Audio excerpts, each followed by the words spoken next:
And now, car building with Pat and Dale. Hi, I'm Pat Duncan. Hi, I'm Dale Avery, Tech Boss. And we're going to walk you through what a safe car looks like at the KDDA. Hey folks, you caught us just in time. We're just finishing up Dale's car for this year's Kitsap Crash. I'm sitting inside the driver's seat here. You can see we got a nice padded seat here for Dale to sit in. The steering wheel is right in the right spot for him. And this bar you see here, this is in place of the dashboard. It's welded in on both sides, and it runs from side to side of the car. And basically what it does is in a side impact, it prevents a complete collapsing of the front here. I've seen cars that have taken a pretty good shot and the whole dash area collapses, causing an unsafe condition for the driver. There's a chain around here also that goes around that welded bar, and that basically holds the steering wheel in place to prevent it from, taking the driver's legs out or something like that. Dale? Yeah, hi everybody. We're fixing to put a window screen in place here. First of all, we got our safety bars here that's attached to the firewall up to the roof. This keeps bumpers from flying in. We've had bumpers come off of cars, come land through the windshield in a car. It's a lot for safety, plus it helps to keep the dash from collapsing.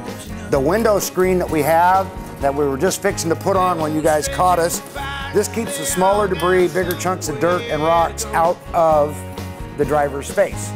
And that's what we put this on here for.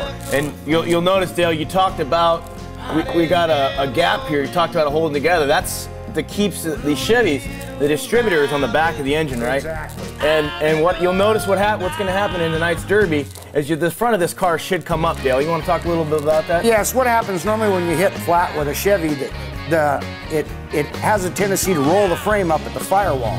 And since a Chevy distributor is in the back of the engine, that's right where the firewall was.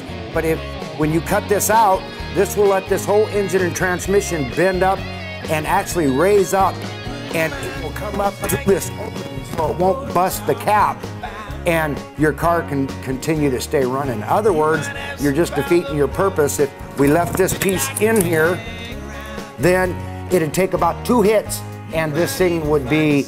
Your car would be done. Your car would be done. The distributor cap would break and it'd be a lot of work spent, and it won't run, so. Yeah, it'll ruin the car, let alone break a $160 distributor. Exactly.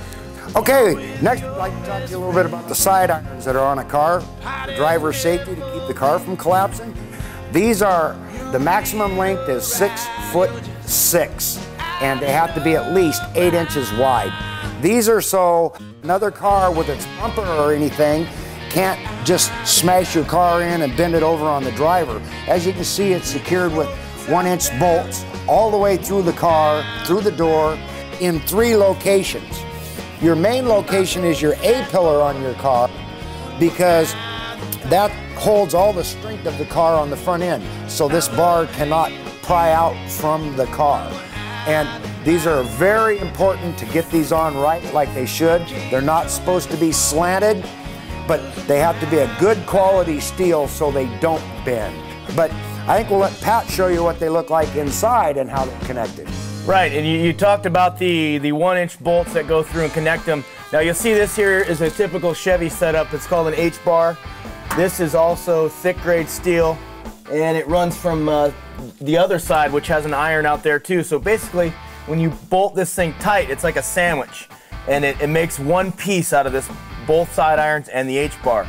So when you come across and someone accidentally hits you in the driver's door or something like that, you know that you'll be safe. Yeah, you'll get a little bit banged up and bruised, but you know you'll be safe, and the other car won't come inside. And right on top here, we haven't quite got it in yet, but this vertical upright, you see right here, is going to go in here. We're going to have to kind of modify and get another new piece, but the basic deal here is that it goes to the roof. In the event of a rollover, it will keep the driver's area here safe. As you can see, this side iron's pretty much basically the same as it is on the passenger side, same thickness, same grade. It is fastened through the A pillar, which is right up the front dash. This is what they classify as your B pillar, and then you have back here for your C. But the length of the iron doesn't let you go that far. But what we do to also improve and help driver safety for the weak points is, as you can see here, we've taken and welded a piece of flat strap on the door seams to keep the doors secured so the doors won't come in.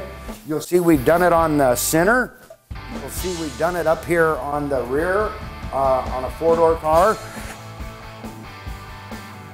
If you can see it from there, you'll see up here on the front fenders, it's welded here on the front for, it also strengthens the door. This is the driver's side of the car that you really want to keep strengthened. So in case something bad does happen, you're pretty well protected in these things and they won't collapse. You done talking so I can get back to work here, Dale? Man, get back to work, All right. Pat. I'm tired of waiting. So we're up here at the front of the car and I noticed something, Dale. This is, again, a 94 Caprice we're building here, but this bumper does not look like something from 1994. Why exactly did we change this thing out?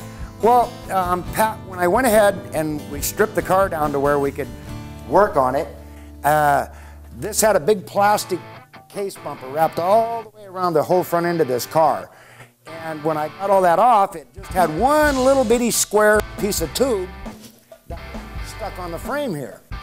So what we did, so I could have a decent bumper on the front of this car and make the car a little stronger at the same time, was I took a bumper off of an early model Chevy, like 75, put the shocks, fit right back into the frame where they were factory originally mounted, and our buddy welded it back up for me, so now we have a really good bumper on the car. All right, another key feature to any good derby car here at Kitsap is this is the steering shaft. Basically it goes from the steering gearbox up to the steering wheel. Here being your gearbox in the Chevy here. Now you'll notice it goes right up straight. Now when this car starts getting bent around, that shaft is not going to be straight anymore. So this is the factory one. You'll notice there's a rag joint here, which is basically some rubber and some fiber material. And that takes a lot of strain, as I said, when it gets kind of crooked in there. So in this one has a universal joint right here, which allows the shaft to pivot. Dale talked earlier too about how the front of the car comes up. So this will allow you to steer with the car really messed up. As well as this shaft right here is a slip shaft. So when it gets shorter in the front, it's gonna, compact there and you'll still be able to steer just fine.